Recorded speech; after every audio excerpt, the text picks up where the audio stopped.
बर्खास्त करो, बर्खास्त करो। सदर थाना सीआई को बर्खास्त करो, बर्खास्त करो, बर्खास्त करो। बहन ममता को न्याय दो, न्याय दो। बहन ममता को न्याय दो, न्याय दो, न्याय दो। अरे पुलिस प्रशासन मुर्दाबाद, मुर्दाबाद, मुर्दाबाद, अरे पुलिस प्रशासन मुर्दाबाद, मुर्दाबाद, मुर्दाबाद। जौहर में डॉक्टर नीरज मील और इस वक्त आप बने हुए हैं खबर गवाह पर, और इस वक्त खबर गवाह कवर कर रहा है मूंडवाड़ा की उस घटना के बाद उपजे माहौल को।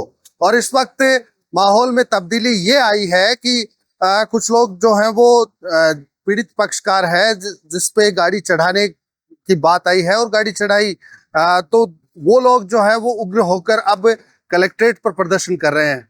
हम दूसरे पक्ष को भी उजागर करेंगे, हालांकि हम पूरी कोशिश में हैं और लगातार संपर्क में हैं। जैसे ही हम अनुकूल स्थिति में आते हैं उस पक्ष को रखेंगे, जरूर रखेंगे।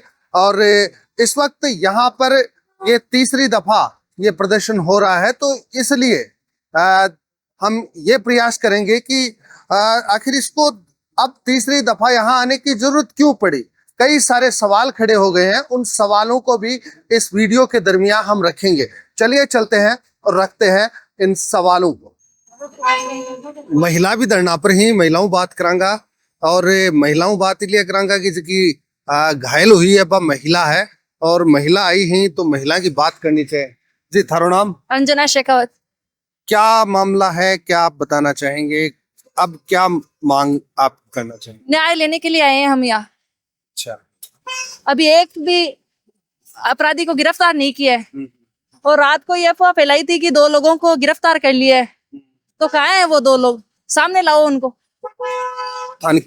आपको कैसे लगा कि अफवाह फैला दी? आपके पास कैसे सूचना आई? हमारे भाई साहब के पास फोन आया था। अच्छा, उनको बताया गया था कि 2 पुलिस वाले भी गए थे घर पर। अच्छा। उन्होंने बताया था कि बलवीर को और ओम प्रकाश को गिरफ्तार कर लिया गया है। उनको गिरफ्तार अभी तक नहीं किया गया, वो अभी ऐसे ही घूम रहे हैं। और वो हमारी जो भाभी है वो यहाँ ऐसे हालात में उनका पेट टूट गया है और बच्चादानी बाहर आ गई है, वो फिर भी यहाँ चलकर आई है आपको न्याय मांगने के लिए। पूरा प्रशासन बिका हुआ है, कोई कार्रवाई नहीं हो रही है। आप क्या कहेंगे? क्या नाम आप? निशा शेखावत। निशा जी, क्या आपको लगता है कि इस तरह न्याय मांगने से न्याय मिल जाएगा? न्याय तो देखो आपको देना पड़ेगा, क्योंकि पुलिस प्रशासन जिस तरह से ये काम कर रही है, क्योंकि गरीबों की एक भी सुनवाई नहीं की जा रही है, और जिसके पास 2 पैसा है पुलिस उसी की सुनवाई कर रही है। तो ऐसा क्यों है? अगर 2 पैसे हैं वही क्या इंसान है? अगर गरीब है वो इंसान नहीं है? अगर आपको न्याय तो देना पड़ेगा। वो आज महिला है, वो इतनी घायल है, वो उस स्थिति में यहाँ आई है न्याय लेने, तो आपको न्याय देना चाहिए ना।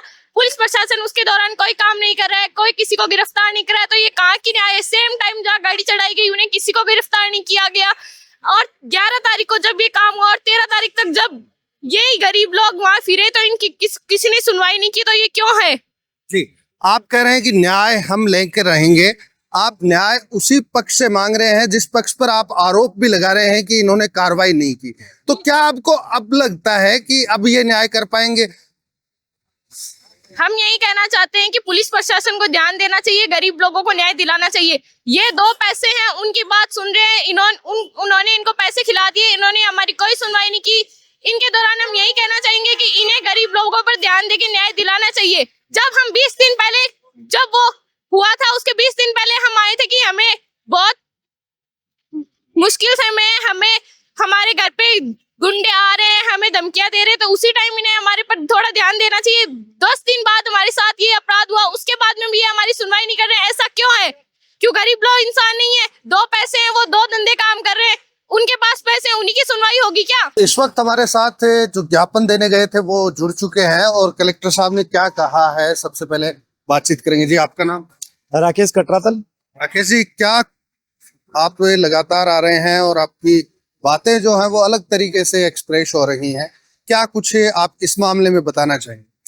देखो, 20 दिसंबर को पीड़ित पक्ष ममता ने सदर थाना में आकर रिपोर्ट दी कि फला फला व्यक्ति से मुझे जान को खतरा है, इनको पाबंद किया जाए। 23 तारीख को वो रिपोर्ट दर्ज हुई। पूरे 20 दिन निकल गए, किसी प्रकार की कोई कार्रवाई उनको पाबंद नहीं किया गया। 11 तारीख को वो आए और ममता के ऊपर गाड़ी चढ़ा दी। गाड़ी चढ़ाने से उनका पैर फ्रैक्चर हो गया, रीढ़ की हड्डी में चोट आई और भी कई गंभीर चोट ममता के आई है। लेकिन 11 तारीख को दर्ज नहीं हुई रिपोर्ट, 12 तारीख को रिपोर्ट दर्ज नहीं हुई और 13 तारीख को जब एसपी साहब पर प्रेशर बनाया गया तब जाकर ये मामला दर्ज। 13 तारीख से लेकर अब तक एक भी आरोपी गिरफ्तार नहीं हुआ है। 12 तारीख को नामजद आरोपी सदर थाना में सीआई के पास में बैठकर चाय पीकर गए हैं। इससे बड़ा दुर्भाग्य हमारा और कुछ नहीं है। आप आरोप गंभीर लगा रहे हैं। सवाल ये है कि आप बता रहे हैं कि 20 दिन पहले यानी 20 दिसंबर के समथिंग यहाँ एसपी साहब के पास फरियाद लेकर ये आए थे, उसके बाद पाबंद नहीं किया और उसके बाद 11 को घटना हो जाती है, 13 को मुकदमा दर्ज होता है, यानी कि 2 दिन फिर भी लग जाते हैं और अब तक गिरफ्तारी नहीं है। क्या इस पूरे मामले में आप ये मानते हैं कि ये प्रशासनिक विफलता है, एडमिनिस्ट्रेशन फेल्योर है? ये प्रशासनिक विफलता ही मानो या यहाँ का जो प्रशासन है वो अपना काम छोड़कर यहाँ व्यापारी बन गया है। ये बात मैं इसलिए कह रहा हूँ कि सदर थाना सीआई का साडू यहाँ एसडीएम है।